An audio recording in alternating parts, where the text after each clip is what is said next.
Y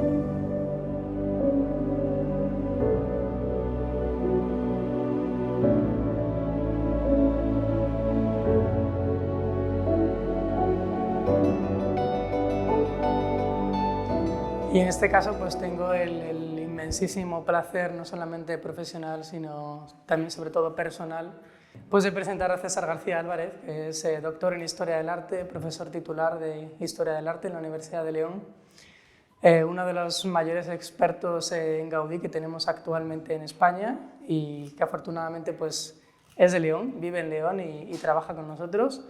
Y además una de las personas que está haciendo pues, innovaciones más radicales y más frescas a la visión de la interpretación de la obra de Gaudí en los últimos años. Bueno, es especialista en hermenéutica, en simbolismo, es un hombre polímata, políglota también, una especie de hombre del Renacimiento, yo diría como Leonardo da Vinci, pero del siglo XXI. Y lo que pasa es que Leonardo da Vinci, como él mismo me decía, hacía las cosas mal y él no las hace mal, las hace bien. Así que es casi perfecto. Lleva estudiando a Gaudí prácticamente 20 años, ha publicado un montón de artículos, conferencias, ha dado conferencias sobre Gaudí, por ejemplo, en Canarias, en otros puntos de España, aquí mismo también en León, y a día de hoy pues, podremos decir que es uno de los máximos expertos también en la Casa Botines en su simbolismo. Publicó en 2017 su libro Gaudí, símbolos del éxtasis, en la editorial Siruela, donde muestra una serie de teorías muy interesantes y muy renovadoras sobre el simbolismo y la presencia del símbolo en la obra de Gaudí, y en concreto también en Botines. Y bueno, pues desde ese momento ha realizado una serie de investigaciones muy interesantes, muy novedosas, sobre el simbolismo del propio edificio, de Botines, de Astorga, de otras obras de Gaudí, y bueno, pues hoy tendremos el placer de conocer casi en primicia algunas de ellas. Con lo cual, pues sin más, le doy la palabra y espero que disfruten de su ponencia. Muchas gracias, Carlos, pero cuando alguien te presenta así, lo único que puedes hacer es salir corriendo, porque lo único que se puede hacer es decepcionar. Pero bueno, voy a intentar en este tiempo del que disponemos explicar algunos de los aspectos esenciales de lo que ha sido mi trabajo y mis interpretaciones sobre la obra de Gaudí y más concretamente sobre la Casa Botines. Probablemente muchos de vosotros estuvisteis o habéis podido acceder al contenido de una conferencia que impartí, creo que fue en octubre de 2018, que titulé Botines, la Casa del Dragón, en la cual di a conocer una serie de visiones e interpretaciones que en aquel momento creo que resultaban muy novedosas y que suponían la culminación de, no exagero, décadas de obsesión, en primer lugar por la simbología, en segundo lugar y de modo particular por la ciudad de León también, y de modo muy concreto por la obra de Gaudí y sobre todo de la Casa Botines, casa que, como yo creo que a todos los leoneses que hemos pasado permanentemente por delante de ella, y al igual que tal cantidad de obras parecen estar expresando la posesión de un sentido que sin embargo se resiste a ser expresado con palabras. Esto, permítanme que yo os doy un máster de simbología, y la simbología en realidad es mi especialidad dentro del campo de la historia del arte o fuera, porque yo soy un poco outsider en muchos aspectos, un poco heterodoxo, un poco excéntrico y un poco inclasificable.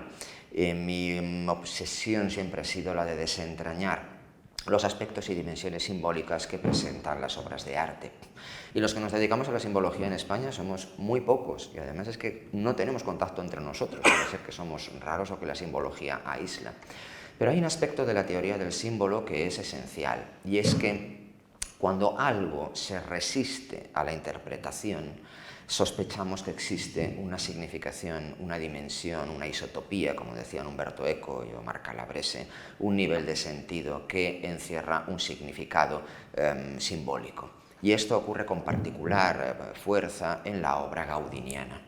La obra gaudiniana es al mismo tiempo, y lo hemos comentado en muchas ocasiones con otros expertos en Gaudí, aparentemente accesible, vital, tan gratificante y tan directa como el disfrute de una forma de la naturaleza, pero también en muchos aspectos sus arquitecturas se apartan, y además de un modo radical y desde sus primeras obras, de las soluciones y formas que cualquier otro arquitecto habría otorgado a un problema arquitectónico determinado. Y esto, como vamos a ir viendo, es también particularmente intenso e interesante en la propia Casa Botines. Hay una serie de aspectos formales que ahora iré comentando con detenimiento, que llaman la atención porque no encajan, de la misma manera que la estética de Gaudí no encaja en realidad, también lo he defendido en muchos sitios, dentro de las categorías esenciales de lo que solemos llamar como modernismo. De la misma manera también hay aspectos tan extraños, luego lo veremos, como la planta trapezoidal, la mayor altura de un torreón, el tratamiento de los sillares, la magnitud, la presencia de 4 torres, que desde luego no tienen absolutamente nada que ver con el contexto arquitectónico de su época, ni siquiera con los planteamientos anteriores del propio Gaudí. Cuando se produce una extrañeza en una forma artística, cuando algo se resiste a una interpretación directa, es cuando, por tanto, podemos sospechar, bien en pintura, en escultura, en arquitectura, que existe una dimensión o una intención simbólica subyacente que el hermeneuta, el intérprete, tiene que tratar de aclarar. Por eso mi conferencia va a versar sobre algunas de esas claves simbólicas que desarrollé en aquella conferencia sobre la Casa del Dragón, pero también, y como premio un poco a la asistencia al curso, voy a desarrollar alguna con algunas novedades y también voy a apuntar algunas líneas que llevan a lo que hoy no puedo hacerlo por diferentes motivos, pero en septiembre daré una conferencia, Dios mediante, que abordará las restantes dimensiones simbólicas que, al menos por mi parte, y creo que yo no puedo luego decir nada más, agotan todo el sentido, porque la denominación de la Casa Botines como Casa del Dragón, que ahora vamos a ir desarrollando en su proceso detenidamente, pensé en un primer momento que quizá podía agotar buena parte de las dimensiones de sentido y de la intención de Gaudí, pero existían muchos aspectos formales, como ahora veremos, que también se resistían a encajar dentro de esa interpretación. La propia estructura formal del edificio, la apelación, como ahora veremos también, a su dimensión como una especie de castillo, de cuento, de hadas, la estructura de los sillares, los elementos arquitectónicos citados en ella, todo eso evidentemente no encajaba únicamente con una presencia, con una dimensión o nivel de sentido como la de un dragón, sino que existía mucho más. Y ahora sí estoy en condiciones de decir que, aunque la clave de la interpretación del dragón es esencial y es fundamental y sigue siendo totalmente válida, y además creo que todavía se puede potenciar más, como ahora veremos, sin embargo, representaba un 25% de la dimensión del edificio en su total. Y al menos por mi parte, en septiembre puede dar el 100% o al menos el 99%, esperemos que sea el 100%, de las dimensiones simbólicas de Botines.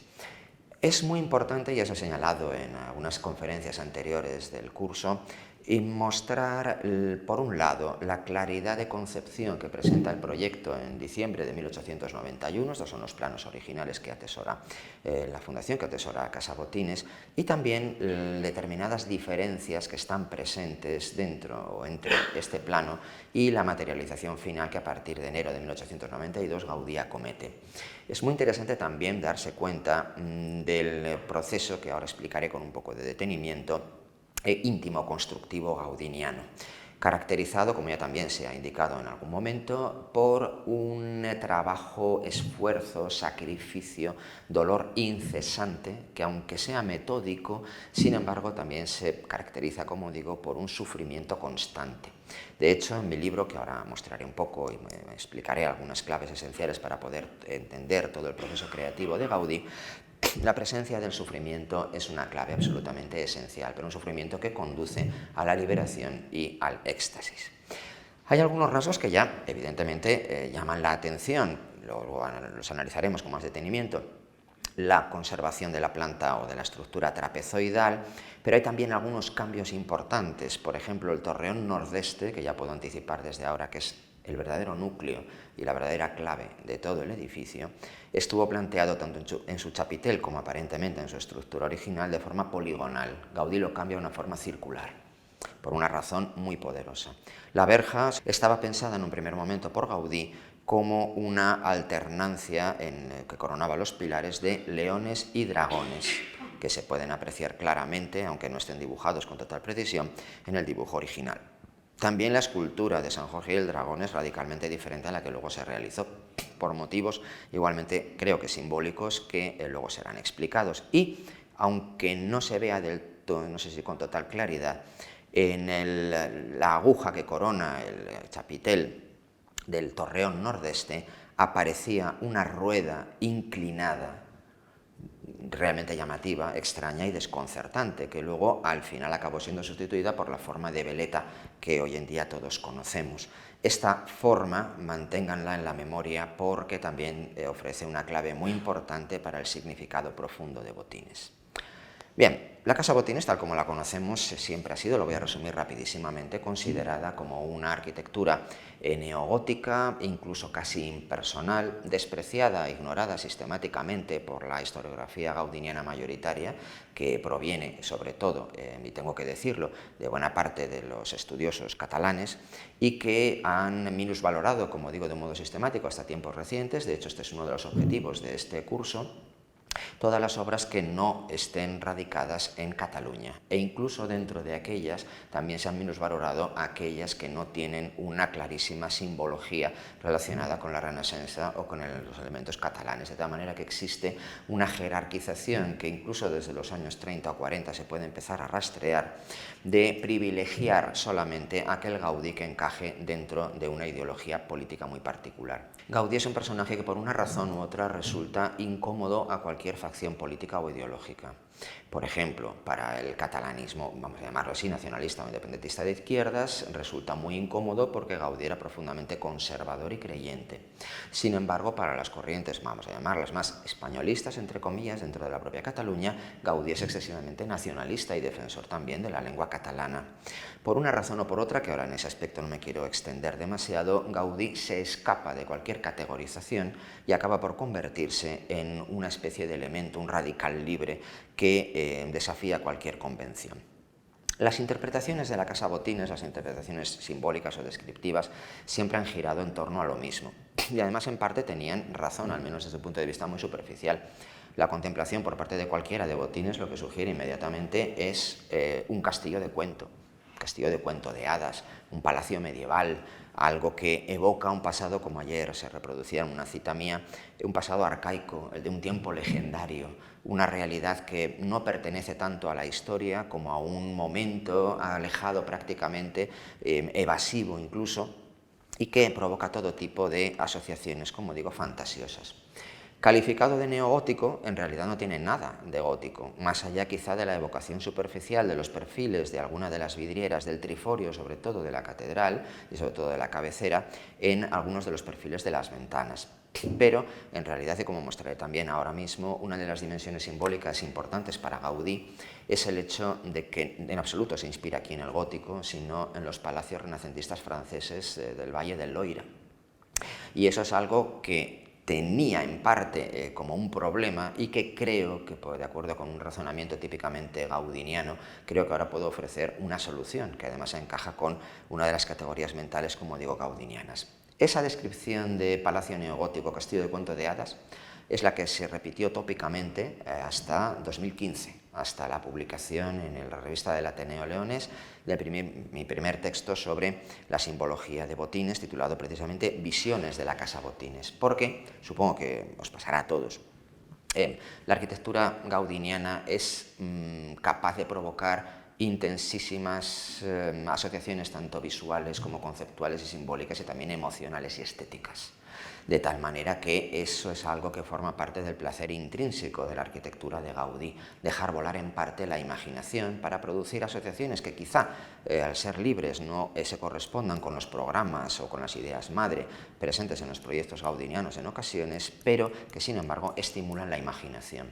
Y la estimulan de tal manera que esa es al menos una de las claves que explican la universalidad del creciente del éxito de Gaudí. Gaudí resulta atractivo para culturas sumamente diferentes porque en parte en su raíz, como voy a explicar ahora muy apretadamente y como desarrollé en mi libro, Gaudí, símbolos del éxtasis, la arquitectura gaudiniana, su obra, se centra, lo voy a intentar explicar en muy poquito tiempo, muy apretadamente, en el hecho de que el símbolo sirve como mediador entre cuatro categorías diferentes que son, por un lado, la naturaleza, pero la naturaleza entendida como la imitación de los procesos creadores de la propia naturaleza. En términos latinos y propios de la historia del arte y de la teoría, la natura naturata, es decir, las formas creadas por la naturaleza pueden ser objeto de imitación superficial, de su apariencia visual, mimética. Eso es algo que aparece en la teoría del arte desde el mundo antiguo hasta el Renacimiento y se conserva en el siglo XVIII, incluso en el XIX. Pero lo que a Gaudí le interesa es la natura naturans, es decir, la naturaleza creadora. No imitar, sino asimilar, identificar e introducir, insuflar en la materia los procesos creadores de la naturaleza. Él quiere crear arquitectura para dotarla de auténtica vida. Y evidentemente la materia no puede vivir de un modo pleno, pero sí que puede participar por medio del símbolo dentro de las categorías más plenas de la participación en la vida. La naturaleza, por tanto, es una de las categorías esenciales. La segunda, que además tira de ella, porque en realidad son un poco contradictorias, es la geometría. La presencia de la geometría en Gaudí siempre se ha señalado como un tópico, pero la geometría gaudiniana no es una geometría seca, no es una geometría abstracta, no es rígida, sino que está siempre moldeada y, vamos a llamarlo, amansada por precisamente la apelación a las formas de la naturaleza. La geometría rígida es analítica. La mera imitación superficial de las formas de la naturaleza da lugar a aquello que en una cita apócrifa que nunca he podido comprobar, al parecer Gaudí llamaba perifollos al resto de los arquitectos modernistas. Lo que realizan es un recubrimiento superficial por medio de formas decorativas, epiteliales, de las formas constructivas. Lo que Gaudí lleva a cabo es una auténtica disolución, una trituración, como decía Carlos Flores, de los estilos y de las formas para poder alumbrar luego una nueva realidad en la que forma y sentido, forma y decoración, forma e imagen están íntimamente relacionadas. Junto con naturaleza y geometría, los otros dos conceptos, vamos a llamarles superficiales, pero en el sentido de que son el diagrama que se puede extender a una superficie, son la imaginación y el espíritu. La imaginación entendida como una facultad creadora, activa, que al mismo tiempo unifica la mens y la ratio y que sirve para que Gaudí sea el arquitecto más imaginativo de toda la historia del arte. ¿En qué sentido? En el sentido en el que en la propia forma arquitectónica, el resultado de esa imitación del proceso natural y de la geometría, no es que se recubra de formas, sino que las formas propias de la imaginación, y con esto me refiero a apelaciones a la flora, la fauna, la personalidad de los comitentes, la historia local, la astronomía, los mitos particulares, la historia, todas y cada una de las categorías se traducen en imágenes que Gaudí, de un modo a veces figurativo y a veces abstracto, convierte en formas simbólicas que, por tanto, representan una adaptación de la imaginación entendida como facultad creadora. Y eso es algo que lo aparta radicalmente de cualquier otro arquitecto de la historia. Y la última categoría, que es dentro de esas, vamos a llamarlas superficiales, pero es la clave de bóveda, como explico en el libro, es el espíritu. Gaudí es un arquitecto extraordinariamente espiritual. ¿En qué sentido? En todos. Es verdad que puede operarse alguna interpretación reduccionista por la que se vea que Gaudí está únicamente guiado por una especie de fe intensa que desde luego participó y luego abundaremos en ello, pero desde luego lo que existe es una aspiración a convertir las formas arquitectónicas en traducciones de las fuerzas espirituales que unifican precisamente las otras tres categorías. La apelación a una arquitectura que contemplada resulta de un profundo valor y placer tanto estético como sobre todo espiritual. Junto con esas cuatro categorías hay otras dos, una que nace de lo más profundo y otra que se eleva hacia lo más alto, y que son esenciales para comprender a Gaudí, se han nombrado también aquí. La primera es el dolor, el sacrificio, el esfuerzo, la renuncia. Eso es algo que, por ejemplo, ha estudiado muy bien Juan José Lahuerta, aunque yo que le admiro en muchos aspectos intelectualmente, luego me he separado de él porque él se limita simplemente a ver las huellas del dolor en todas sus creaciones. Pero el dolor, que como digo es un elemento esencial, ayer se citaba con una de las citas con las que yo hablo el libro, bueno, hablo de memoria, pero viene a decir que en ocasiones, después de un largo proceso de trabajo, sacrificio y dolor, el arquitecto logra vislumbrar una forma que sacia finalmente generaciones. Es decir, el dolor está presente en Gaudí de modo permanente, en parte porque fue un niño enfermo que empezó a recobrar la salud con 7 años y que supo de primera mano lo que era verse privado de una condición aparentemente tan natural como es tener una relación saludable con su propio cuerpo y con el entorno.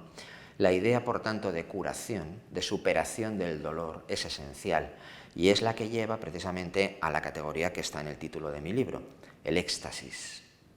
El éxtasis entendido como la forma creadora del edificio que después de un larguísimo proceso interno casi alquímico va mezclando y combinando todo tipo de funciones y de dimensiones, las prácticas, las funcionales, las simbólicas, las estéticas, las apelaciones a todas las dimensiones de sentido que luego veremos. Todo ello acaba por cristalizar en un auténtico éxtasis, una explosión creativa, un salir de sí mismo, que es una sensación, el eureka, que en ocasiones algunos teóricos han propuesto, porque en ese momento la solución definitiva al edificio se aparece como una especie de visión angélica dentro de la cabeza del arquitecto. Y eso es lo que él luego traduce a dibujos, a maquetas y, si puede evitarlo, a planos. Esas categorías, por tanto, naturaleza, geometría, imaginación y espíritu, dolor y éxtasis, están presentes en toda su producción y me atrevo a decir que son la esencia última de su creación. Porque la herramienta, vamos a llamarla intelectual o vital, que unifica todo eso es el símbolo. El símbolo, por su capacidad mediadora, por su polisemia, por su posibilidad de existir al mismo tiempo en diferentes niveles sin que se contradiga la lógica aristotélica. Esto es muy importante también entenderlo para entender la simbología. La simbología no se rige por el principio aristotélico de la razón, es decir, el tertio excluso y el principio de no contradicción. Es decir, si algo es A, no puede ser B, se excluyen mutuamente. Ese es el principio de nuestra lógica racional aristotélica. En simbología algo puede ser A en un nivel, B en otro nivel, C en otro nivel, D en otro nivel y todo integrado en una misma forma. La polisemia, como digo, la multiplicidad de niveles de significado es algo inherente a la concepción simbólica y eso también es lo que convierte a Gaudí en un arquitecto esencial.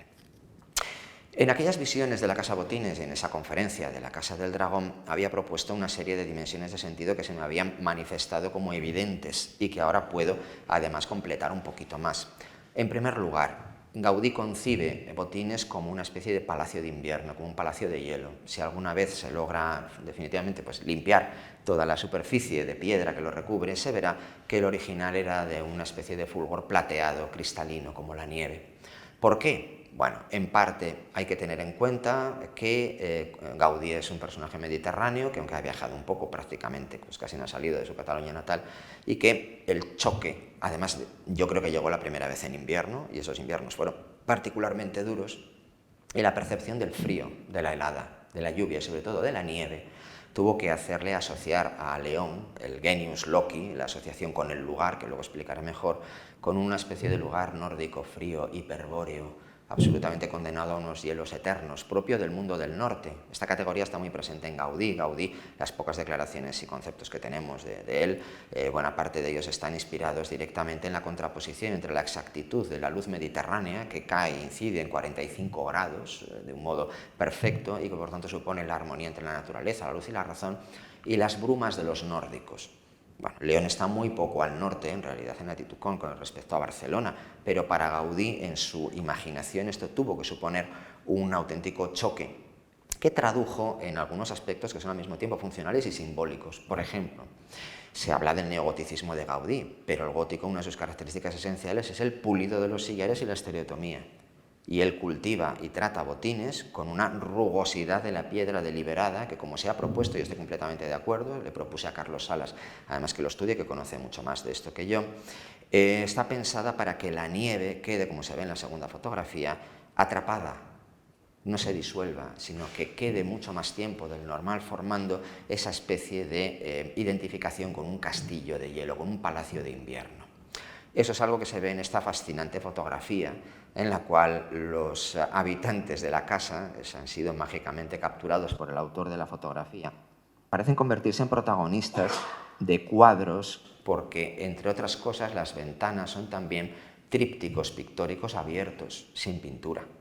De hecho, si se cerrasen estos dos laterales, tendríamos una especie de díptico cerrado. ¿Cuáles son las pinturas que Gaudí podía tener en mente? Eso todavía no lo sé. He estado buscando algún tríptico de San Jorge y el Dragón en la pintura catalana, pero no he encontrado trípticos, sino otras pinturas que podían haber influido en él. Pero, como se ve, otorga una especie de condición fantasmal, literaria y evocadora, que refuerza la dimensión de Botines también como un castillo de cuentos. Porque hay uno de los cuentos... yo sé que el departamento de marketing me matará a partir de septiembre, porque de la Casa del Dragón va a haber que pasar a otra denominación, porque hay muchísimas dimensiones simbólicas, pero una de ellas es la Casa de los Cuentos. La inspiración literaria en cuentos, sobre todo cuentos infantiles, no la he inventado yo. Por ejemplo, Gian Pietro Tellarini encontró unas asociaciones sumamente interesantes entre la Casa Batlló y la Sirenita. Y además son muy acertadas, yo creo, y muy exactas.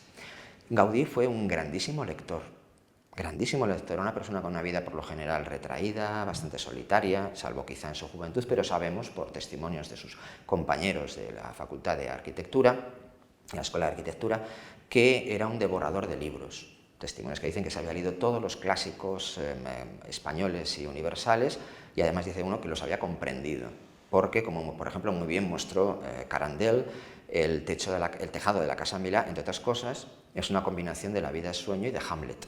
Y él lo demuestra además de un modo, yo creo que admirablemente preciso y sugerente. Y aquí también, en la Casa Botines, hay una asociación, entre otras cosas, con varios cuentos que culminan en la torre. Esa torre es la torre de muchísimos cuentos, varios de ellos no los podré decir, pero voy a dar alguna sugerencia, pero sí que voy a desarrollar un poquito una de esas dimensiones de cuento, que es el cuento de, y esta es una de las primeras novedades de hoy, La Reina de las Nieves, de Andersen. Gaudí fue un lector de Andersen. Andersen se conocía por ediciones muy diversas y formaba ya parte del imaginario popular decimonónico, y hay una serie de rasgos que encajan a la perfección. En primer lugar, bueno, como es sabido, la historia de la Reina de las Nieves implica, que esto también es muy interesante, son 7 cuentos. El primero comienza con unos trolls que inventan unos cristales y unos espejos que quieren llevar hasta el cielo, pero que tienen la peculiaridad de deformar la bondad del mundo. Algo que para Gaudí además es esencial. El mundo luego lo comentaremos, pero el mundo, la política, está lleno de elementos que conducen al engaño a través de espejos deformantes. Pues bien, esos cristales, por diferentes circunstancias, uno de ellos acaba cayendo en una pareja de vecinos, de que son un niño y una niña, que se comunican en su casita a través de un canalón. Ellos oyen caer la lluvia, la nieve, y establecen una relación de amistad, Gerda y Kai, que se convierte en un amor. Pero al chico, a Kai, le entra al final un pedazo de ese cristal y empieza a ver a Gerda deformada, fea, empieza a ver el mundo, las flores, pues como la visión posterior a la caída del pecado original, que en parte es lo que está dentro del propio cuento de Andersen. Y Kai acaba siendo atrapado por la Reina de las Nieves, que lo lleva a su palacio de hielo. Y las poquitas líneas que dedica a la descripción del castillo de hielo encajan perfectamente con esta condición de Botines de Palacio de Invierno. Las paredes eran de cristal de hielo, las ventanas, etcétera, etcétera. Y luego mantengan esto en la memoria, porque finalmente, después de muchos avatares, Gerda logra encontrar a Kai y se produce un aspecto curativo, que es una palabra fundamental, que también estará presente luego en el torreón. Esa torre, el torreón nordeste, es, entre otras muchas cosas, la torre de los cuentos. Y hay varios cuentos, aparte de lo de Andersen, que encajan aquí con total precisión. Bien, para poder comprender el proceso creativo de la Casa Botines hay que entender las creaciones que el propio Gaudí ha llevado a cabo en la década de los 80. Porque para poderlas precisamente atacar, tanto al Capricho como al Palacio Episcopal de Astorga, como a la propia Casa Botines, se las ha considerado por lo general como creaciones primerizas, tempranas, pero en realidad son posteriores o como mínimo coetáneas a la creación de una de las obras más extraordinarias y audaces y al mismo tiempo megalómanas de todo Gaudí, que es el Palacio Güell. Botines es posterior al Palacio Güell. Y en el Palacio Güell aparecen plenamente todas y cada una de las categorías, entre ellas la interpretación o la integración de la astronomía con el edificio, este techo que remite al mausoleo de Gala Placidia, a las cúpulas bizantinas, al mundo islámico, que lo sintetiza de una manera extraordinaria sin pertenecer a ninguna de ellas. Simplemente lo pongo porque no lo voy a desarrollar en este sentido, para que se vea que el Gaudí joven es ya un Gaudí pleno, que no hay una evolución en realidad, sino una adaptación de sus categorías a cada uno de los proyectos. En el texto del catálogo del Museo de Orsay, en el que he tenido el placer de participar, lo desarrollo precisamente en unas pocas páginas, pero es una idea que quizá no deje de todo clara en Símbolos del Éxtasis y que me parece fundamental. El hecho de que Gaudí se adapta siempre y de un modo profundo y exhaustivo a las características propias y apelaciones del proyecto particular, el proyecto concreto. Por eso, como siempre, Gaudí se relacionaba de modo correcto en parte, pero a veces abusivo, a las obras catalanas y sobre todo a las obras de Güell, en muchísima bibliografía aparece que Gaudí mete símbolos de la Renaissance y del mundo catalán allí donde crea obras. De la misma manera, en el Capricho no hay ninguna relación ni alusión a Cataluña, porque el Capricho es, y es una pena que Antonio no lo pudiera desarrollar del todo como hace en su magnífico libro, El Manifiesto del Girasol, que recomiendo leer a todo el mundo. El Capricho es una arquitectura concebida como una arquitectura de curación física, para Máximo Díaz de Quijano, que estaba muy enfermo y de hecho se muere antes de que Gaudí acabe, una arquitectura que busca atrapar la luz del sol, que como los girasoles quiere atrapar las energías del viento del mar, etcétera, etcétera, para curar físicamente al habitante. A Gaudí se le muere ese cliente, lo que creo que le provocó un gran disgusto, pero acaba la obra que se queda como símbolo de curación. Y toda su arquitectura posterior también es una arquitectura de curación física y espiritual. Ese Gaudí había creado ya creaciones insólitas de una densidad tremenda, como el propio techo del Palacio Güell, en el cual los termiteros, las tumbas etruscas, bueno, todas las asociaciones que, por ejemplo, Carlos estudió maravillosamente en su trabajo de fin de grado, están presentes con una imaginación y una riqueza desbordantes. Por tanto, el Gaudí de Botines no es un Gaudí, también ha realizado el Colegio Teresiano, que es una alusión a las moradas y el castillo interior de Santa Teresa, mezclado, como supo ver muy bien Juan Antonio Ramírez en su fascinante libro La metáfora de la colmena. Es también una colmena Lions doble. ¿Por qué? Porque las monjas liban el néctar espiritual y lo convierten en miel, de tal manera que se mezclan en este edificio una enorme cantidad de apelaciones, dimensiones de sentido, etcétera, etcétera, que están perfectamente presentes. Es decir, es un Gaudí que sabe ya fusionar desde su más tierna juventud creadora todo tipo de dimensiones en una sola forma estética. De la misma manera, y esto también es muy interesante, creo que lo puse aquí sí, porque voy a desvelar otra clave importante, la elección estilística de los edificios de Gaudí estaba íntimamente relacionada con otra dimensión que los autores han ido estudiando de modo muy parcial y que es la relación profunda con los comitentes. Por ejemplo, en la Casa Milà, yo creo que aquí afortunadamente no le dejaron hacerlo, pero quizá no sepáis que la Casa Milà estaba destinada a ser coronada por una gigantesca Virgen del Rosario, tan gigantesca que yo creo que habría alterado un poco los valores estéticos de la propia Casa Milà. Es mejor que la Virgen María quede como una especie de figura invisible, como por ejemplo lo está en el Parque Güell, que luego explicaré muy rápidamente. ¿Pero por qué una Virgen del Rosario? Por muchísimos motivos. La Virgen para purificar todos los, vamos a llamarle, en la mentalidad de Gaudí, los pecados del sindicalismo y del socialismo y del comunismo y anarquismo que habían provocado tanto caos en Barcelona, pero también porque, y esto es esencial, la promotora, más que él, ella se llamaba Roser, es decir, Rosario. Y él quería colocar una enorme Virgen del Rosario como magnificación del cliente. Los juegos de palabras, las asociaciones, que nos pueden parecer banales, y esto sí que de un modo muy interesante está presente y lo une con Leonardo da Vinci. El gusto por los juegos de palabras, que digo, pueden parecer infantiles o banales, pero están muy presentes. Están también directamente presentes, por ejemplo, en, como decía, la Casa Botines. Carlos Flores supo ver muy bien que uno de los modelos esenciales arquitectónicos de Botines son no tanto solo los castillos del Loira, que también, sino sobre todo el palacio de Assé-le-Rideau. Y ese palacio, que luego veremos en otra dimensión simbólica muy llamativa, evidentemente hay un parecido realmente elevado, el tejado, las ventanas, aunque luego cambien de forma, las cuatro torres, el foso, etcétera, etcétera, muestran que a Gaudí le interesaba sobre todo la arquitectura francesa. Y yo me daba vueltas y coscorrones diciendo, ¿por qué? ¿Pero por qué francés? ¿Qué tiene que ver el francés? ¿Qué tiene que ver Botines? Pues muy bien. Las mujeres de los edificios gaudinianos, sobre todo las mujeres, son la pieza clave de asociación simbólica y de juegos de palabras de Gaudí. Esto se puede justificar en la mayor parte de las obras. Hay algunas en las que no hay ninguna promotora o asociación femenina. En el caso de las de Güell, es Güell, es el conde Güell, es Eusebio Güell sobre todo. Pero en la Casa Milà, un poquito, muy poquito desde luego, en el Parque Güell y en alguna de las otras casas, cuando hay un elemento femenino, Gaudí lo potencia. Y en el caso de León, por la figura de Leonarda Lescun. Leonarda Lescun Louvain. Los dos apellidos son franceses.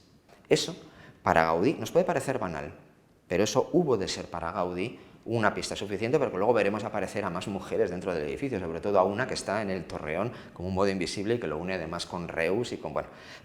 Pero es muy probable que la elección de ese estilo francés y renacentista, del Loira, se deba precisamente a esa asociación, a ese juego de L's que a él le debía estar también vibrando. Para nuestra mente no es nada, es una banalidad. Leonarda, Luben, Lescun, Luben, LLL, León, León, Leonarda. Bien, tratemos de... Esto lo hacía Leonardo, por ejemplo, la Dama del Armiño, los juegos de palabras presentes en sus pinturas, que luego pues, se han ido estableciendo, los jeroglíficos, que son juegos de palabras, lo que Michel Pastoureau decía en el estudio de la simbología medieval.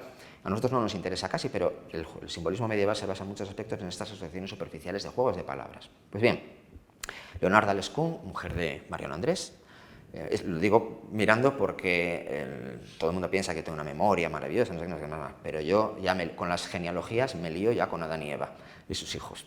Soy penoso para las relaciones familiares, se me olvidan los nexos, los hijos, los padres, lo pasé fatal con Juego de Tronos, y en Botines existe esa primera asociación o presencia. Los comitentes, los dos hombres, bien, muy bien, Simón Fernández y Mariano Andrés. Estoy casi seguro de que alguna asociación debió buscar. Simón Pedro Andrés, Apóstoles, bien, vale, puede ser que hiciera alguna asociación de ese tipo. Mariano, el que era tan cultivador del gusto Mariano Andrés, Simón Fernández, seguro que buscó, pero desde luego lo que es evidente es que hay relaciones con el simbolismo de las mujeres. Y esto introduce también otro aspecto que me parece de mucha importancia y que creo que se debería estudiar en las próximas décadas acerca de Gaudí. Gaudí es un arquitecto moral y moralizante. La dimensión moral de sus edificios es absolutamente fundamental. De hecho, el templo expiatorio de la Sagrada Familia, aunque él herede esa condición, es un templo precisamente expiatorio. ¿Por qué? Porque está concebido para expiar, de nuevo, entre comillas, los pecados de Cataluña, de la misma manera que el Sacré-Cœur se concibió para expiar en París los pecados de la Comuna. Gaudí quiere que el Parque Güell, los palacios de Güell sean un elemento de regeneración moral profunda. Pero también él introduce admoniciones morales al comportamiento de los habitantes. Y esto es muy interesante porque, por desgracia, no sabemos, lógicamente, qué le contaron sobre las relaciones familiares de cada una de las dos familias, los Fernández y los Andrés. No, es que yo no lo sé. Pero desde luego un matrimonio, una especie de adulterio, un escarceo, comportamientos que no eran del todo morales, eso Gaudí lo introducía. Es más, como muy bien decía Carandel, por ejemplo, el techo de la Casa Milà, la azotea, perdón, otra vez, en realidad es una autobiografía gaudiniana. Ayer se mostraban unos vidrios feos, mal colocados, con una flecha, que Carandel relaciona con la posible relación de Gaudí con la prostitución, en una ocasión, y como un arrepentimiento de por vida de esa especie de caída. Allí aparecen en el patio y en las formas los hermanos fallecidos, la relación con su madre. El tejado, desde luego, es una autobiografía que conduce también a una redención griálica, porque, entre otras cosas, es una partida de ajedrez, es el castillo del Grial otra vez, etcétera, etcétera, etcétera. Pues bien, esa dimensión moralizante es muy probable que esté en Botines también, porque la elección de los cuentos, los poemas y otros aspectos constituye una admonición invisible al comportamiento de los habitantes de las dos familias. En cualquier caso, me parece una hipótesis muy sugerente que la mujer de una de las dos ramas determinara en Gaudí una asociación con el estilo que también viene determinado por el deseo de Gaudí de competir con Rodrigo Gil de Hontañón. Gaudí era muy, al mismo tiempo, humilde y soberbio, ambicioso y al mismo tiempo insatisfecho en muchos aspectos. Pero desde luego a él, que tiene 30 y pocos años, se le plantea la posibilidad de crear un edificio que eclipsa, compite y oscurece una de las obras maestras del Renacimiento español. Y en parte por eso creo que también escoge un estilo renacentista, pero no hispánico, sino francés. La simbología del dragón la voy a explicar con cierto detenimiento, pero un poco más apretada, porque sí que se ha ido divulgando a partir de mi conferencia de un modo más amplio. Está presente en los paneles, por ejemplo, de la propia Casa Botines, pero quiero explicarla para todos aquellos que todavía no tengáis familiaridad con estas hipótesis mías. Siempre se había explicado que la presencia de San Jorge y el dragón como escultura en la fachada se debía a la relación lógicamente, a la condición de San Jorge como patrón de Cataluña. Evidentemente es posible que haya algún tipo de alusión, como es lógico, a alguien que amaba profundísimamente todos los aspectos propios de la cultura catalana. Pero, como expliqué en esos textos, creo que la presencia del dragón es mucho más profunda que todo ello, sin descartar evidentemente esa alusión, como es lógico que para un catalán tan amoroso de su cultura y su tierra como él pueda también estar aquí presente. Pero la presencia del dragón, aquí voy a pasar muy rápidamente porque si no nos extenderíamos demasiado, es constante en Gaudí. Es una presencia permanente, obsesiva, que yo asocio hipotéticamente, lo voy a lanzar como hipótesis, al hecho de que la curación de sus males de niño tuvo que ver, por un lado, con las aguas, aspecto que le obsesiona permanentemente, y dentro de esas aguas con algún aspecto relacionado con alguna serpiente, dragón o algo parecido. Quizá a lo mejor una fuente de aguas termales que tuviera una forma de dragón o de serpiente. Algún elemento que él pudiera asociar, porque el dragón está permanentemente presente en su obra. Pues bien, el dragón más famoso, antes de la Casa Botines además, es el dragón de reja de la finca Güell, una finca que es entendida simbólicamente por Güell y por Gaudí como la traducción directa de Atlántida de Verdaguer, de Monseñor Jacinto Verdaguer, del poema, y al mismo tiempo como expresión de Eusebio Güell como el nuevo Hércules de la nueva nación catalana, etcétera, etcétera. Pero desde luego este dragón prodigioso de forja también esconde en su interior, aparte de la condición de que sus fauces son, como aquí se ve, arcos parabólicos, algo que él fuerza hasta convertirlo en una integración de arquitectura y escultura, también están presentes las constelaciones de la Osa Menor y de Draco, que puntean perfectamente todos y cada uno de los puntos esenciales de la articulación del dragón, en cuyo interior hay una fuente, el agua es elemento de curación, que también tiene una forma de dragón. Aquí en este dibujo se puede percibir perfectamente. Ese dragón amenazante, el dragón salamandra, que en el Park Güell acaba por filtrar todas las aguas para purificarlas y para lanzarlas. Las aguas se recogen de la caída de lluvia tan dispersa, tan irregular y a veces torrencial en Barcelona, se filtran a través de las columnas y acaban cristalizando a través de un ingenioso sistema hidráulico en la boca de la salamandra, que es lógicamente también, aunque con una versión fantasiosa, es el dragón de Delfos, el dragón que había matado Apolo y convoca la presencia femenina de la Pitia, como luego veremos, el trípode de Delfos está inmediatamente encima. Esta es la celebérrima salamandra, que lógicamente es al dragón de Delfos, lo que el cocodrilo leonés es al dragón de San Jorge. Al mismo tiempo también, y allí lo expliqué, es posible que la asociación con cocodrilos y también medio lagartijas tenga que ver con la función, aquí aparece en una pintura de San Jorge, tenga que ver, como digo, con la función típica catalana de considerar a este tipo de lagartijas, que parecen cocodrilos pequeñitos, con el, si no recuerdo mal, el menja-roba, es decir, los que entran dentro de los almacenes textiles y se comen las telas. Con lo cual colocar a ese saurio matado era otra forma de asociar la cultura catalana, las lagartijas enemigas del textil y por tanto convertirlo en un elemento apotropaico matado por San Jorge.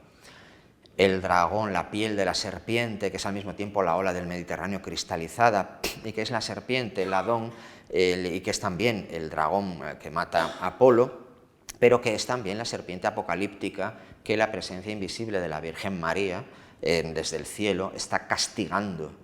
Es la victoria de la Virgen sobre los principios apocalípticos, porque, entre otras cosas, el Parque Güell es la sucesión y superposición de tres presencias femeninas. La bruja, de Hansel y Gretel, aquí ya la relación con los cuentos, cuando llega de nuevo a Cataluña, se empieza a disparar. La Pitia, la que inhala los vapores del trípode de Delfos y entra en todo tipo de efervescencias, y la Virgen que se encuentra cuando en el solsticio de verano el sol impacta directamente, debe estar en un momento cercano porque casi no hay sombras, pues eso es una evocación también de la Virgen del Apocalipsis, el dragón, la Virgen invisible y convertida, como dice el Apocalipsis, en mulier amicta sole, la mujer vestida de sol. Aparte de eso, el Parque Güell también es, y esto es muy interesante verlo, es el mito de la caverna platónico, la caverna inferior con sus juegos de sombras engañosos y el ascenso difícil y progresivo hacia la palestra, el campo del sol, que es el espacio de la razón, de la justicia y de la integración, por tanto, de los conceptos platónicos que él tan bien conocía, junto con otros, puesto que la cultura de Gaudí fue realmente extraordinaria. También dentro del Parque Güell, lo hablaba, bueno, nos dio una lección maravillosa de geometría y simbolismo Carles Rius, explicando el significado de las alineaciones del parque, pero todo el conjunto es una realidad serpenteante que acaba cristalizando en los pabellones de Hansel y Gretel, que también son dos cabezas de serpiente, porque todo el conjunto es una especie de serpiente doble que serpentea literalmente a través del parque. La presencia del dragón también está evidentemente en la Casa Batlló, el tejado, las asociaciones de los balcones, entre otras muchas cosas, con huesos que el dragón ha devorado y que arroja sobre la superficie de un lecho marino que aquí está vertical, pero el tejado mucho más curvado que el de Botines, pero en esencia es lo mismo.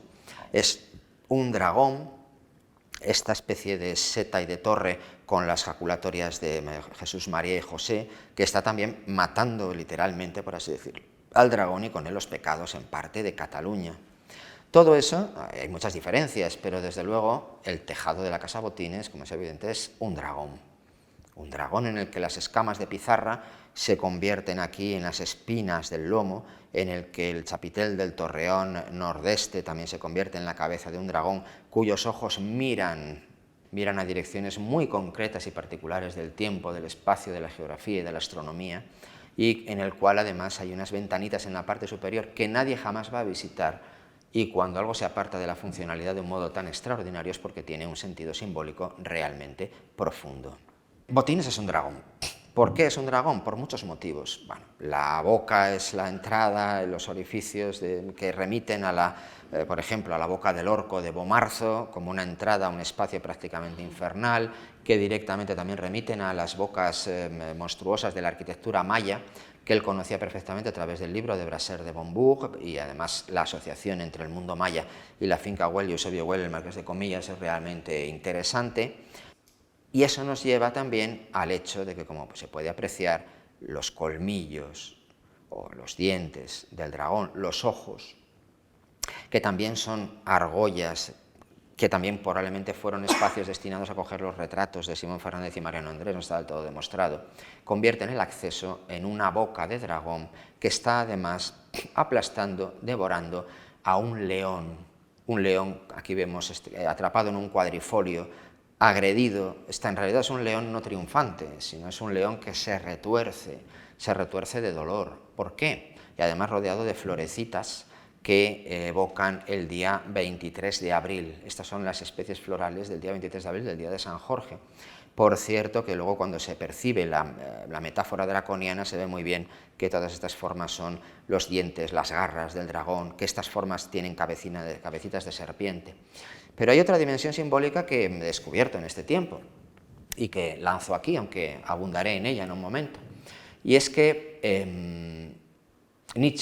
Friedrich Nietzsche, había publicado, se había traducido unos pocos años antes, además, al catalán. Me dijeron que por parte de Maragall, Joan Maragall, que era muy amigo de Gaudí, no sé ese extremo del todo, pero había publicado uno de los libros más fascinantes de la historia de la filosofía, So sprach Zarathustra, así habló Zaratustra. Y leyéndolo en este tiempo me llevé la enorme sorpresa de que en las transformaciones del espíritu al principio, Nietzsche habla precisamente del dragón y del león. El dragón es para Nietzsche, para el Zaratustra, para Nietzsche, la encarnación del deber, de los valores antiguos, de los valores tradicionales. El du sollst, tú debes. Mientras que el león encarna los valores de la voluntad, de la libertad. Tú quieres, du willst, tú puedes.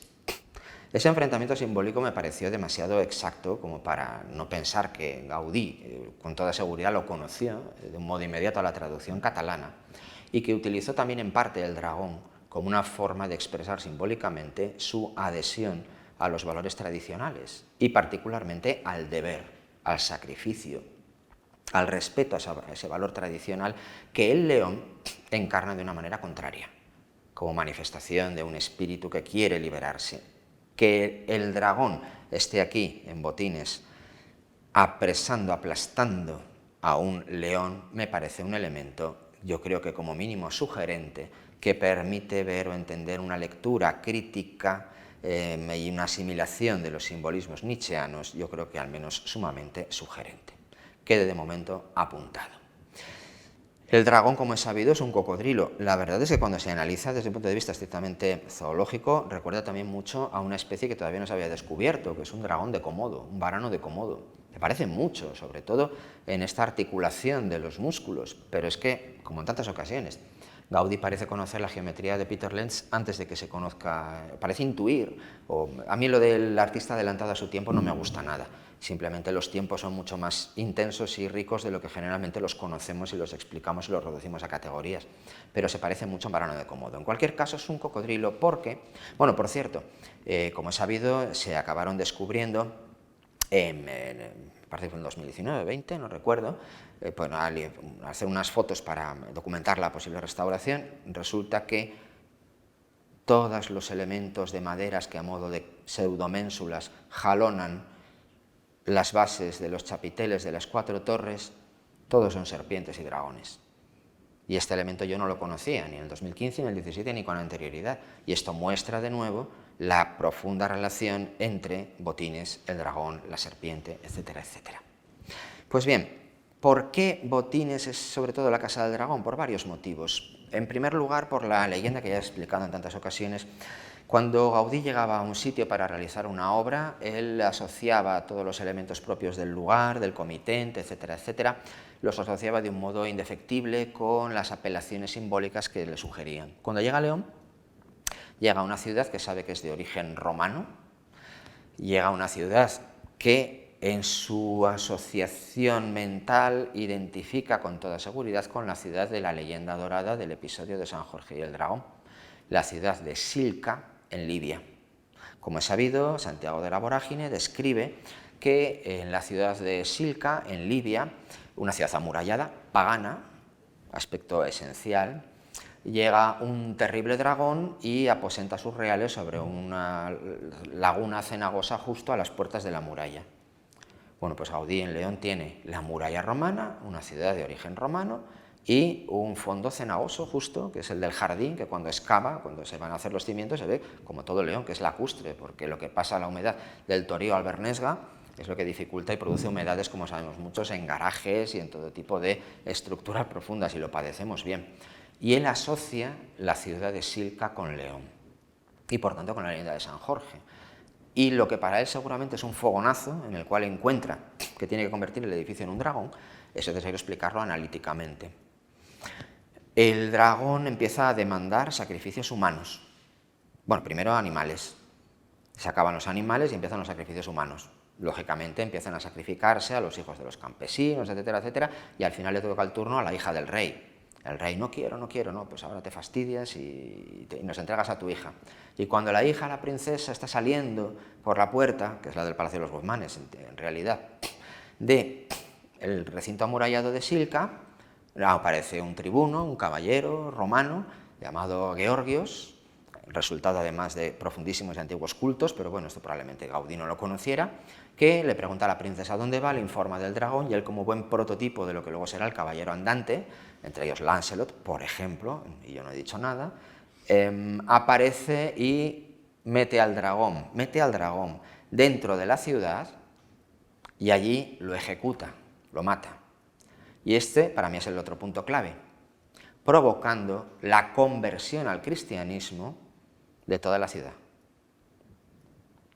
Esto es esencial en la asociación de Gaudí, que quiere provocar con sus efectos curaciones y conversiones morales, físicas y espirituales.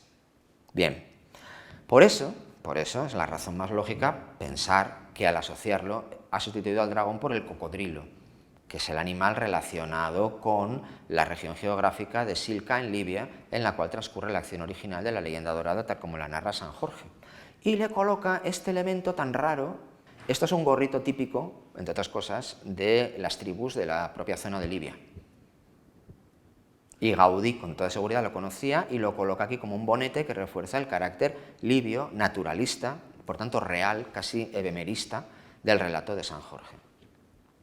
De esa manera el edificio, Botines, es un dragón que reproduce, entre otras cosas, pero esto es solo el comienzo, la estructura de la asociación con el relato de San Jorge y la ciudad de Silca. Cualquier arquitecto normal, perfectamente constituido y que hubiera sacado buenas notas en sus proyectos de fin de carrera, pero con una mente cuadriculada, habría dicho, como hizo, no tengo el dibujo de Carlos Saras, que era, claro, mucho mejor, pero habría convertido la forma del trapezoide del solar en un rectángulo, pues porque le libra de quebraderos de cabeza y porque es mucho más racional y, bueno, se pierde un poco de espacio, bueno, pero es que un trapezoide es la pesadilla de cualquier arquitecto. Esquinas en ángulos que nunca son rectos, hay que distribuir las habitaciones que sí que quedan distribuidas de un modo ortogonal, pero claro, también crean irregularidades, tensiones. Es sabido que como cuando hizo las habitaciones de la Casa Milá, curvas, una señora le dijo, es que, señor don Antonio, no sé si es apócrifo o no, pero expresa muy bien, es que no me cabe el piano. Y entonces Gaudí, al parecer, entró en furia, como me decía, y le dijo, toque el violín, señora. Bueno, pues estas son las asociaciones por las cuales las ideas del arquitecto se tienen incluso que imponer en ocasiones a la hipotética comodidad de los habitantes. Pero el caso es que Gaudí conserva el trapezoide. Y además, como veremos, no solo lo conserva, es que convierte la esquina nordeste en la auténtica clave esencial final de todo el edificio, cabeza del dragón y otras muchísimas cosas. ¿Por qué un trapezoide? Bueno, la razón funcional es eso, para aprovechar un 20% más la exposición, la insolaridad, la superficie, etcétera, etcétera. Pero cuando yo estaba estudiando todas estas asociaciones draconianas, en los cielos, las constelaciones circumpolares tienen, y sobre todo Draco, la forma de la planta de Botines. Es la cabeza del dragón. Aquí se ve que es un trapezoide, también son ligeros trapezoides la osa mayor y la osa menor. Aquí está, también evocan en parte la estructura de Botines, en cualquier caso son las constelaciones circumpolares. Y aprovecho para decir que Gaudí, que se saltaba las ordenanzas municipales como le parecía, tenía que alinear, y de hecho lo hizo en parte, en las calles con los edificios. Pero si toman las medidas con la brújula, que yo lo he hecho, el Palacio de los Guzmanes tiene una desviación de unos pocos grados, varía un poquito, entre 4 y 6 y 10 grados de su edificio, y cuando se toma la alineación del muro, el muro este, el que está orientado al norte de Botines, la alineación es 0 grados norte, 0. Está alineado directamente con el norte, como ya habían señalado muchos estudiosos que Gaudí realizaba en buena parte de esos edificios. Esa es la zona de las constelaciones circumpolares, las que nunca se ven hundidas y afectadas por la oscuridad del océano. Y entre ellas, las formas de los trapezoides, no sé si se ve muy bien, que son idénticas a la planta de Botines, que es una especie de mezcla. Esta es una de ellas, la osa, como se ve, es un poco más grande, lógicamente tiene que respetar el tamaño del solar, pero coinciden perfectamente varios de los puntos cuando se toman como referencias las constelaciones de el dragón y de la osa.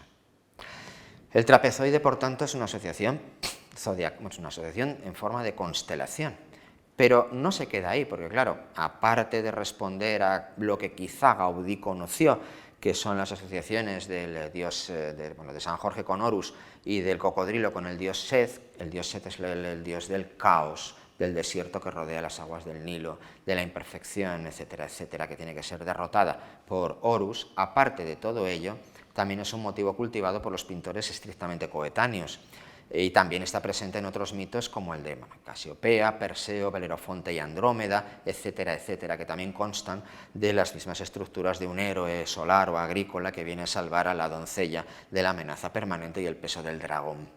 O también una asociación wagneriana muy importante de Sigfrido con el dragón Fafner, que ahora no desarrollaré, pero es importante. Y también esto, evidentemente no hay influencia. Esto es simplemente la forma que intento mostrar en mi libro. En el libro de Gaudí establezco vínculos de lo que los alemanes llaman el Zeitgeist, el espíritu de la época, entre los procesos internos creativos de Gaudí y los de personajes que aparentemente no tienen nada que ver con él, como Thomas Mann, un poco posterior, Nietzsche, pero también Proust, quien en el último tomo de En busca del tiempo perdido lleva a cabo una teoría de la creación estética y del dolor que es idéntica a la que está presente en el pensamiento de Gaudí, o de Oscar Wilde, quien en De Profundis también trata un paralelo entre el artista, el sufrimiento y Cristo, que es idéntico al que Gaudí desarrolla. Pues bien, quien está desarrollando y trazando y describiendo unas formas de un castillo en estos años, hasta que se publica en 1897 la novela. Estas son ediciones muy tempranas, me parece que esta es la primera edición, la de la derecha. Es Bram Stoker quien está llevando a cabo la imaginación de un castillo como el de Drácula, que se parece mucho al de Botines. Evidentemente, no voy a decir que hay una asociación telepática entre Gaudí y Bram Stoker, nada parecido, son hilos del tapiz del tiempo, esos rizomas de los que hablaba Deleuze, los hilos del Zeitgeist, del espíritu del tiempo, pero se está gestando un castillo muy parecido a Botines dentro de la imaginación de un lector que además lo está realizando en un lugar que luego veremos que es llamativamente significativo. Y esta es la cabeza del dragón. El torreón nordeste es la cabeza del dragón cuyos ojos miran a 4 puntos al mismo tiempo. Hoy no lo puedo decir, pero están perfectamente orientados geográfica y astronómicamente, que convierten a Botines en casa del dragón. Porque me dio por buscar, de formación ya casi profesional, las busqué con la catedral, aunque todavía casi no las he dado a conocer, qué pasaba en los cielos el 23 de abril y particularmente en 1892. Y qué pasaba al nordeste y al sudoeste, donde mira el torreón y donde mira el cocodrilo. Pues bien, en la dirección sudoeste, donde mira el cocodrilo, aparecen constelaciones, bueno, en primer lugar, la gran constelación de la Hidra, y en un momento más avanzado de la noche aparecen y se elevan Ofiuco, vencedor y rodeado de la serpiente, aparece Hércules rodeado de la Hidra de Lerna, y finalmente aparece ya al otro lado, Draco. De tal manera que cuando se mira al nordeste, el torreón está mirando hacia Perseo, que aplasta a Belerofonte, y por tanto, que aplasta al dragón, y la propia constelación de Draco. Es decir, Botines está orientado hacia las constelaciones de los héroes sauróctonos, aquellos que están aplastando saurios, serpientes, dragones, exactamente en la noche del 23 de abril, que es la noche de San Jorge, que es la noche, por tanto, del dragón y del personaje que da entrada, y incluso hasta casi nombre debería decirse, a la propia edificación de Botines. Pues bien, estas asociaciones draconianas refuerzan la condición de la planta, del alzado, de los volúmenes de Botines con un dragón. Del mismo modo, además, estos ojos que están mirando hacia puntos muy concretos refuerzan el simbolismo astronómico de un edificio que tiene pistas astronómicas en todas partes. Voy a pasar un poquito rápido, ya lo expliqué en su momento. Esta especie de pelos o bigotes o garfios, que luego se reproducen un poco en la veleta, son, entre otras cosas, la mitad de un analema solar. El analema es el punto que va trazando todos y cada uno de los desplazamientos de un astro en el espacio desde un mismo punto de contemplación. Hay analemas lunares, solares, etcétera, etcétera. Un analema solar es este. Pues bien, evoca poderosamente estas formas el movimiento de los cuerpos en el espacio o los puntos concretos de los eclipses. Los eclipses desde la más remota antigüedad se denominan y están ubicados en los nodos lunares que se llaman cabeza y cola de dragón. Hay que tener en cuenta que el apellido de uno de los promotores es Mariano Andrés Luna, y es otra de las asociaciones que también con toda seguridad está presente dentro de la mente gaudiniana. De tal manera que, y esta es la rueda zodiacal que estaba presente en la veleta, esta desviación de 23 grados con respecto al axis mundi convierte sus dos polos en las dos alas del dragón, cuya cabeza y cola determinan los puntos en los cuales se producen los eclipses lunares. Por cierto, que hubo un eclipse solar total, visible al parecer en León, el 26 de abril, prácticamente, el día de San Isidoro, curiosamente, que luego veremos otra asociación, de 1892, y un eclipse lunar parcial, prácticamente cuando posiblemente se acaba la obra, en septiembre de 1893. Gaudí tenía un interés profundísimo también por los cielos, la astronomía y todos estos aspectos. Y, bueno, estas son imágenes, paso un poco por encima de ellas, pero también, como se puede ver, lo que se conoce como el aleteo, en forma del cruce, es otra de las presencias que, junto con la alusión a la constelación de la Certa, explican la estructura final de la verja de Botines. Porque esto es, entre otras cosas, el aleteo de la cabeza y cola de dragón, y al mismo tiempo también una alusión a la cabeza de la constelación de la Certa, la lagartija del Menja Arroba y otro reptil cuya presencia simbólica se retuerce dentro de la verja botiniana. Por eso es perfectamente plausible percibir cómo las formas entre garras, cuernos de unicornio y al mismo tiempo dientes del dragón se van desplegando en la reja como una forma de expresar la defensa, lo agresivo y lo alusivo. Es más, los antiguos techos, de los cuales casi no conservamos nada, porque Caja España los destruyó pensando que eran feos y antiestéticos, muestran también cómo en muchas de las habitaciones, o al menos de las que conservamos fotografías, hay esquemas que remiten directamente a modelos astronómicos, algunos antiguos del arte de la memoria, que imitan techos renacentistas y convierten el centro en centros de estrellas que se cruzan, octogonales, etcétera, etcétera. Mientras que también esto es, por ejemplo, una estructura muy similar a algunos de los techos de los palacios romanos que Gaudí conocía por reproducciones. Basta con encajar como diagramas de la memoria aquí, por ejemplo, a Zeus, a los cuatro vientos y a las diferentes formas del espacio para encontrarse con un techo muy parecido al de la Domus Aurea, las catacumbas u otras alusiones. La pérdida de estos techos es también otra de las pérdidas importantes del Botines actual. Es más, aunque todavía, por ejemplo, la forma exacta de las chimeneas no la he descifrado del todo, sí que en el plano se ve cómo estas formas, y esto es curioso, mi hijo Dante lo vio un día y me dice, papá, ¿y esto no serán las estrellas, esto de aquí arriba? Y le digo, pues sí, la verdad es que tienes razón, porque esto de aquí, que ahora está en forma un poco abstracta, un poco disuelta, pero en realidad se corresponde con estrellas que se encuentran dentro de estas partes. El bonete, o esa especie de gorro, especie de rayos de sol al mismo tiempo, pues también tiene que ver con otro aspecto que veremos luego, lo refuerzo aquí para que quede en la memoria.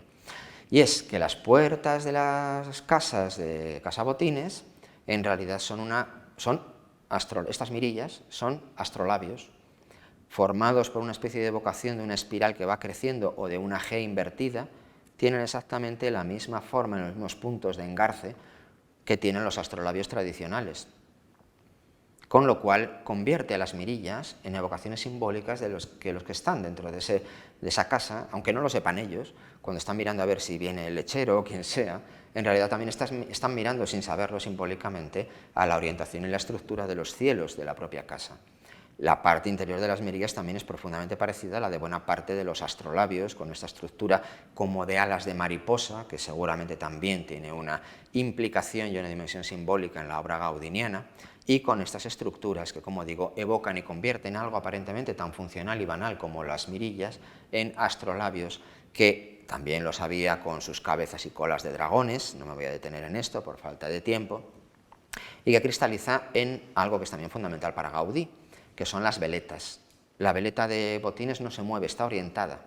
Todavía no sé del todo, y sobre todo por el cambio, no sé del todo qué quiere Gaudí decir con esto. Esto lo dejo abierto y si alguien me ayuda, pues porque es uno de los aspectos que todavía me quedan. Pero luego hay una pequeñita esfera armilar, muy pequeñita, y una cruz, no de 4 brazos, sino que mira directamente hacia el norte.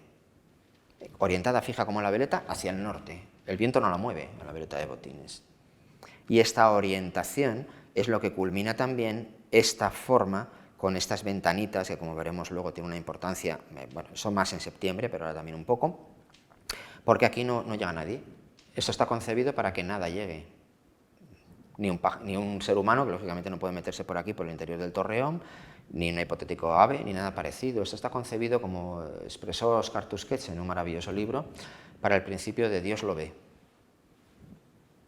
Elementos escondidos que ningún ojo humano va a ser capaz de percibir nunca. Gaudí utiliza las metáforas del reino, sobre todo de Mateo, para esconder, para celebrar en lo escondido, porque el Padre que ve en lo escondido lo celebrará, para ocultar los elementos más importantes de la simbología en lugares secundarios, apartados, desnudos, vacíos, ocultos, secretos. Y ahí esconde todas esas partes. Es más, este torreón, este chapitel, como ya expliqué en su momento, es una asociación con algo que se había descubierto, pero que no se sabía muy bien, ya se empezaba a interpretar. Yo no sé si Gaudí lo conoció o no, o lo intuyó, pero esto es una de las cosas más fascinantes de todo el Neolítico. De aquí derivan todos los sombreros de los magos, desde la Edad Media hasta Harry Potter. Estos sombreros ceremoniales, sabemos que se colocaban encima del sacerdote o chamán o astrónomo de la localidad, son calendarios lunisolares, que permiten establecer perfectamente el desarrollo del calendario, y por eso se los colocaban los sacerdotes o los astrónomos, y de ahí acabaron pasando a convertirse en el gorro puntiagudo de los magos. Muy poco tiempo después, Georges Méliès los utilizará para sus astrónomos del viaje a la Luna en 1902, pero también son los gorritos que asociamos, por ejemplo, con el mago Merlín, y tampoco he dicho nada, son calendarios. Y Gaudí utiliza en el Torreón Nordeste sobre todo esta asociación con esta especie de forma que desde luego evoca todos estos aspectos que yo no sé hasta qué punto llegó de verdad a conocer, aunque Gaudí estaba ávido de novedades de todo tipo. Porque, me pasa un poco, el verdadero centro, y otra de las novedades que voy a dar a conocer ahora, es el Torreón Nordeste. El Torreón Nordeste es Botines, y es la joya de todo el conjunto de Botines y donde cristalizan todas y cada una de las metáforas y símbolos que hoy voy a decir y las que diré en septiembre. Porque atravesar el corredor que lleva al interior del Torreón, Gaudí lo concibe como una auténtica experiencia iniciática. Es más, como todos sabéis, bueno, ahora no voy a volver a poner la imagen, ese torreón es mucho más alto que los demás, de una manera que no tiene lógica funcional ninguna, porque además ahí no va a ir nadie, es la casa del espacio del portero, del carbonero, del más humilde, pero yo es que ni siquiera aseguro que entraba al torreón, eso con toda seguridad. Es un espacio, por tanto, vacío, desnudo, pero que conduce, como además se ha aprovechado muy bien por parte del museo, a los dos ojos centrales del dragón, que es una especie de corredor. Y es un corredor que ayer mismo mostró algunas de sus elementos simbólicos en forma casi de sugerencia. Digo, uy, me sobresalté, y hay una dimensión que me la reforzó Irene, que está allí, y yo lo que vi es que por un lado, esto ya lo había visto, hay un pasillo, porque esta división es idéntica a la de los corredores megalíticos de las tumbas neolíticas, como la de Nerja, por ejemplo, esta de Málaga, que conduce como si fuera una especie de útero, como siempre se ha mostrado, que está relacionado con el camino del sol, y que conduce al interior de la cueva neolítica, en la cual se produce la muerte y el renacimiento del espíritu. Pero también eso está presente, que es lo que me dijo ella, me hizo ver, en una estructura muy parecida, que es el pasaje de entrada al tesoro de Atreo, en Micenas, que acaba conduciendo a un espacio que se parece incluso estructuralmente, desde el punto de vista simbólico, al propio Torreón de Botines, y que es el interior del propio tesoro de Atreo. Aquí vemos los elementos muy similares. Pero también es algo que conduce a otra de las novedades de la intervención de hoy, que es las cámaras, las galerías de la Gran Pirámide, de la pirámide de Keops. Y sabemos que Gaudí tenía una obsesión y una fascinación por la pirámide. De hecho, el techo de Botines en realidad culmina en una pirámide. Y la pirámide además nos conduce hacia otro aspecto sumamente esencial. Es realmente fascinante cómo desde una casa que no sé cuál es, del final del Paseo de las Negrillas, de las Moreras, de Ordoño, Botines se convierte en la parte central, encaja perfectamente con el cuerpo inferior de la catedral, y el techo encaja con el centro del óculo de la parte recién restaurada de la catedral.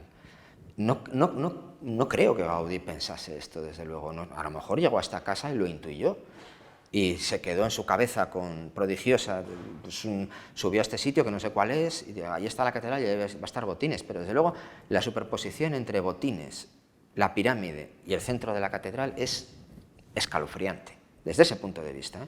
Cuando uno se desplaza un poquito es bastante aproximada, pero como veis ya no es del todo exacta. Hay otro aspecto que Carlos Rius desarrollamos del mismo modo, él y yo, paralelamente, y que cuando lo vi luego en su libro, que él, como nos mostró, alineaba la Casa Bellesguard con los centros que habían inspirado a Botines, me llamó poderosamente la atención. Y yo en aquel momento partí del Google Maps, no tanto de las asociaciones reales del edificio, pero la dirección nordeste, Botines, cuando se traza una línea nordeste, la dirección al menos teórica del centro del Torreón, ahora ya sé que no es esa, pero sí de una de las ventanas, hay una línea que pasa casi por Comillas, lleva a La Rochelle, pasa por Assay-le-Guidot, el castillo que sirvió de inspiración para Botines, y acaba exactamente en París. De la misma manera que la línea de Bellesguard acaba pasando por lugares que habían inspirado a Gaudí hasta terminar en la abadía de Boiron. Esa línea nordeste mostraba que las alineaciones para Gaudí eran fundamentales. Esta es la línea de Bellesguard, la descubierta por Rius, y esta es la mía. Y esto se hizo paralelamente, y son casi exactas en su alineación.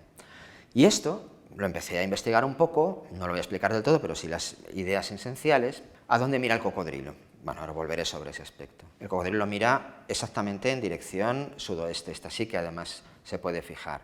Pues es que es llamativo que pase esa línea por todos y cada uno de los lugares y enclaves templarios de Portugal hasta finalizar, se sale del mapa, aquí, en la Torre de Belém. El lugar en el que, según la tradición templaria, los templarios habían llegado en sus naves, habían transformado en la Orden de Cristo, el lugar de partida de los descubrimientos, etcétera, etcétera, etcétera. Y lo más llamativo de ese alineamiento es que la misma estructura presente en las torretas, que evoca muy vagamente a botines, pero la parte superior, es el mismo coronamiento de gajos que aparece en el cocodrilo que está mirando hacia allí, como los capiteles de la Casa Villesguard miran a los capiteles de Beogón, a los cuales, o Boiron, lo pronuncia Boiron, a los cuales reproduce. Esto da pábulo a pensar en las filiaciones esotéricas que Gaudí pudiera tener, porque se ha dicho que era masón, que neotemplario es difícil, masón desde luego no fue eso. Además, tampoco habría sido raro que hubiera tenido coqueteos con la masonería, porque como digo, en todas las conferencias, ser masón en aquella época era como tener hoy en día la tarjeta del Corte Inglés. Lo era todo el mundo. No había ningún casi recelo, pero no hay ninguna evidencia que Gaudí fuera masón. Sí, otra cosa. ¿Por qué la pirámide? ¿Por qué las alineaciones? Pues es bastante evidente. Gaudí estaba al tanto de todo, lo conocía todo. Y Charles Piazzi Smith había desarrollado en las décadas precedentes el estudio sistemático de la Gran Pirámide. Había mostrado cómo sus lados están orientados con total exactitud astronómica, impensable en teoría en la época para los egipcios, a los 4 puntos cardinales, y también cómo las galerías están orientadas como puntos de observación de las estrellas, particularmente la gran galería que antes mostré. Paralelamente también son los años en los cuales, no el propio Gaudí, pero claro, otros arqueólogos y estudiosos están investigando Stonehenge, o Stonehenge como decimos en España, y analizando sus orientaciones con los solsticios y equinoccios, de tal manera que eso da lugar también a la idea de la arqueoastronomía y de las llamadas líneas ley. Las líneas ley, que no las he podido meter aquí por falta de tiempo, quizá alguno lo sepa. Las líneas ley acabaron convirtiéndose e identificándose con las Vibres. Quizá tampoco sepáis lo que son del todo. Bueno, las líneas ley acabaron siendo una especie de cartografía de todo el planeta que supuestamente está atravesado por líneas energéticas que unen diferentes nodos. Por ejemplo, la línea Apolo-San Michel, que estudió también un alumno mío llamado David Iturregui, y que convierten a todo el planeta en una especie de macla, unido por líneas energéticas invisibles, cuya traducción es Vuibre. Y Vuibre significa dragón, serpiente. Los edificios de Gaudí parecen estar marcando, de modo completamente pionero, aquello que se está empezando a teorizar y descubrir: la existencia de una especie de campos o líneas energéticas, llamémoslas electromagnéticas, no sé muy bien cómo, pero que se postulaba ya en la época que unían todos los puntos significativos del planeta. Y esas líneas ley, como digo, unen Vuibres. Y además el propio Gaudí, y ahora volveremos allí, volveremos a las otras diapositivas, esto también es novedad del todo, el propio Gaudí no se ocupó solamente de marcar las alineaciones exteriores de la ciudad o geográficas. Él recorrió la ciudad, se interesó con toda seguridad por las iglesias, las visitó, por sus asociaciones, por sus monumentos, y fijaos hasta qué punto hay un conjunto de orientaciones verdaderamente llamativos. ¿Por qué? Al nordeste, que es donde realmente mira el Torreón, Santa Marina, matadora de dragones. Esto no lo saben ni los leoneses. Santa Marina mató un dragón, Santa Marina de Antioquía. La línea sudoeste, que está prácticamente al lado, San Marcelo, de que en una tradición geográfica también dice que mató un dragón en Tánger, antes de ser ejecutado. Al lado, los Guzmanes. La historia de Guzmán y la sierpe de Fez, tampoco la conocen los propios leoneses. Guzmán mató una serpiente. Y estos son los ángulos nordeste, Mar-Ina, Martín, Marcelo, Marcos, Mariano, Andrés. ¿Veis? Nosotros ni caemos en esto, ¿verdad? Que todos empiezan por Mar. Marina, Martín, Marcelo, Marcos. Marcos es el león del Tetramorfos. Aquí no hay dragón, pero hay un león. Y las orientaciones intermedias, por tanto, encajan con esto. ¿Y qué pasa con los puntos cardinales reales? Bien, pues vamos. Al este exacto, la Virgen de Regla, que como Gaudí vio la Virgen Blanca, está aplastando un dragón. Y además seguro que vio las dos enjutas de la parte superior y allá hay dos leones aplastando dragones. Entró en la catedral con absoluta seguridad, además él mismo lo dice en un testimonio, recogido por un discípulo suyo, porque le hizo ver que tenía que haber unas grietas al arquitecto donde él ni las había visto. Seguro que la recorrió, seguro, hay muchísimas evidencias, ya saldrá alguna más a la luz, y recorrió con toda seguridad las capillas de las cabeceras y tuvo que contar los 38 dragones que hay en las enjutas, que yo estudié en mi libro El laberinto del alma. León prácticamente podría ser la ciudad del dragón. La catedral, la Virgen de Regla. Al sur, la Virgen del Mercado, con una alineación prácticamente exacta.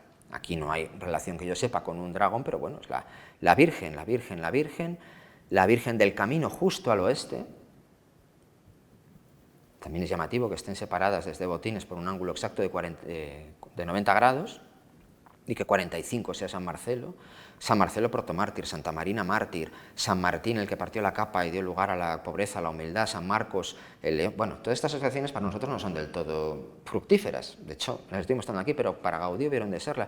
Y algo que encontrará un sentido extrañísimo, pero lógico, en septiembre, y es que la alineación norte exacta no pasa del todo por San Isidoro, pero sí un poquito desviada pasa exactamente por San Isidoro. San Isidoro, como se puede ver en las recuperadas pinturas de la cámara de Doña Sancha, mató un dragón. Ahí está la pintura, se puede ir a visitar ahora al museo. Es decir, San Jorge matador de dragones, rodeado de matadores de dragones, de vírgenes, de mártires, de santos, de leones, de advocaciones marianas, de todo. Le hizo la cabeza chiribita, sobre todo cuando vio que el emplazamiento estaba justo en el centro exacto de este sistema de ordenaciones. Cuando pasamos por el pasillo iniciático hasta la cabeza del dragón, que sigue siendo cabeza del dragón, tranquilos, porque no va a perder esa condición, son los ojos del dragón que miran a diferentes puntos, pero también dan lugar a lo que se va a convertir en el espacio gaudiniano arquitectónico más importante, o uno de los más importantes de toda la arquitectura de Gaudí. El propio Carles Rius, antes de ayer, nos dijo que lo había ido a visitar y volvió, ¿verdad?, transformado. Pero no solo por admiración arquitectónica, es que vino transformado, él dijo, como experiencia estética, espiritual, que es el interior del Torreón. Y aquí muestro una parte porque la otra depende del otro 70% de que daré en septiembre, pero que verdaderamente es asombroso. Porque él vio, y esto ya lo podemos decir porque lo descubrió y lo vio muy bien, cómo el interior del Torreón está formado por un conjunto de, por un lado, maderas sin ensamblar, que se van superponiendo que van formando una espiral ascendente, como el cuerno del unicornio de la reja, y que cristalizan en esta sucesión asombrosa de maderas que van cobrando una regularidad mayor. En el primer círculo son un poquito irregulares o vastas, después hay una especie de octógono también un poco más vasto, pero que alcanzan una regularidad mayor a medida que ascendemos hasta el mundo superior. La clave numerológica, teológica y literaria de todo esto lo diré en su momento, porque además reconoceré a las personas que están en esta sala que dieron pistas esenciales sobre esto. Pero esto, entre otras cosas, es una forma de ascenso de la imperfección material por medio de un movimiento espiritual ascensional, el mismo que había descrito Schelling, a quien ha estudiado Carles Rius, hasta, como veis, unos pentágonos estrellados y regulares. El último de todos es un pentágono regular, que genera un pentágono estrellado. Pues bien, el pentágono regular es la rosa. Eso se ve muy bien del todo. Esta es la rosa y este es el escudo de Reus, el lugar de nacimiento carnal de Gaudí. Esa rosa es, entre otras cosas, la rosa de Reus. Pero también es la rosa que alude al nombre, luego volveré al último elemento, de otra de las figuras femeninas que aunque ya no estaban, pero sin embargo Gaudí tuvo que asociar perfectamente, porque era de Reus, que era Rosa, Oms y Botinas. esa asociación hubo de ser también fortísima. Convertir el centro del Torreón, el centro de esta experiencia espiritual y mística y geométrica, completamente insólita, en una deuda tanto con una de las mujeres del edificio como con su propio lugar natal, de nacimiento, como digo, físico, en la carne, porque hay otros nacimientos que veremos en su momento. Y esa rosa, que tiene otros 3 niveles de significado, 4 casi, solamente voy a decir otro, es la rosa del final del cuento de la Reina de las Nieves de Andersen. Eso dejo que lo busquéis vosotros, que leáis el cuento y que veáis los versos finales, el poemita pequeñito que explica la unión de la rosa con la recuperación de la salud, del amor entre los que casi son como Romeo y Julieta, que son Gerda y Kai, que están separados por ese cristal, y que convierten, y ya vamos terminando, al Torreón en un espacio místico geométrico de una fuerza absolutamente extraordinaria, que mantiene relaciones, solamente voy a decir 2, Leonarda como inspiradora de las partes esenciales de la estética del edificio, Mariano probablemente como deudor del centro del juego de palabras de todas las iglesias de León, Rosa Oms como la alusión a la rosa del centro último del edificio.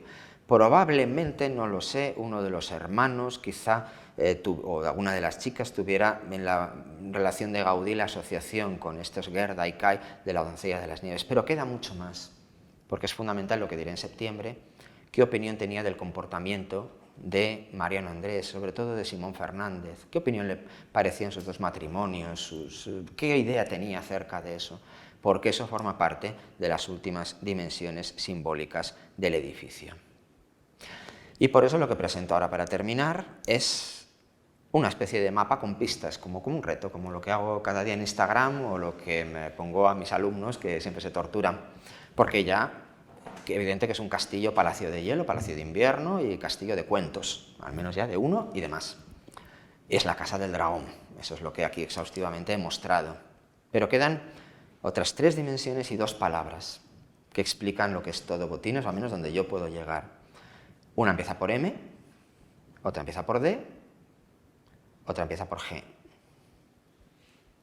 Y las 2 palabras empiezan por C y por R, y además la de R es doble. Y esto, que es lo que desvelaré en septiembre, es lo que permite comprender que Botines, el dragón, es el dragón y mucho más que el dragón. Es más, es, creo poderlo afirmar ya desde ahora, probablemente la obra clave en la transformación personal, estética y espiritual de Gaudí.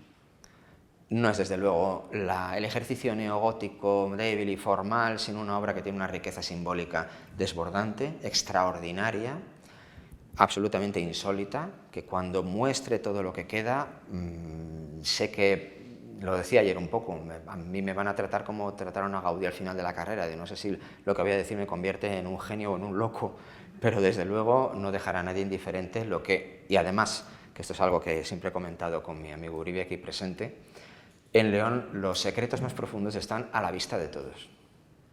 Y Gaudí dejó a la vista de todo el mundo el secreto que no ha visto, creo, no es falsa modestia, hasta mí no he visto a nadie, pero está a la vista de todo el mundo. Cómo está el dragón, cómo están todas las pistas, cómo están todos los elementos.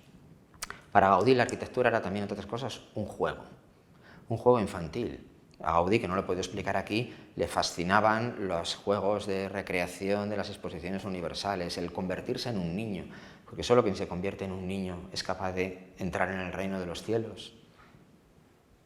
Tenía una mirada y un tratamiento absolutamente siempre humano, compasivo hacia sus trabajadores, hacia todos los que intervenían en las obras. Algunos lo llaman paternalismo conservador, defensor de la doctrina social de la Iglesia. Bueno, esto forma parte de las tensiones ideológicas y religiosas que siempre están presentes con Gaudí. Pero desde luego poseía una mirada profundísimamente humana, profundísimamente inspirada en una lectura muy personal del Evangelio, como antes decía, y le encantaban los juegos y el espíritu infantil. A los niños les fascina Gaudí. Cuando saben además que los edificios son un dragón o un laberinto o lo que sea, pues quedan fascinados y todos nos convertimos en niños al experimentar, jugar y tratar de adivinar los inagotables enigmas de Gaudí de los cuales dejó una de sus más importantes expresiones, si no la que más, en la Casa Botines de León. Gracias.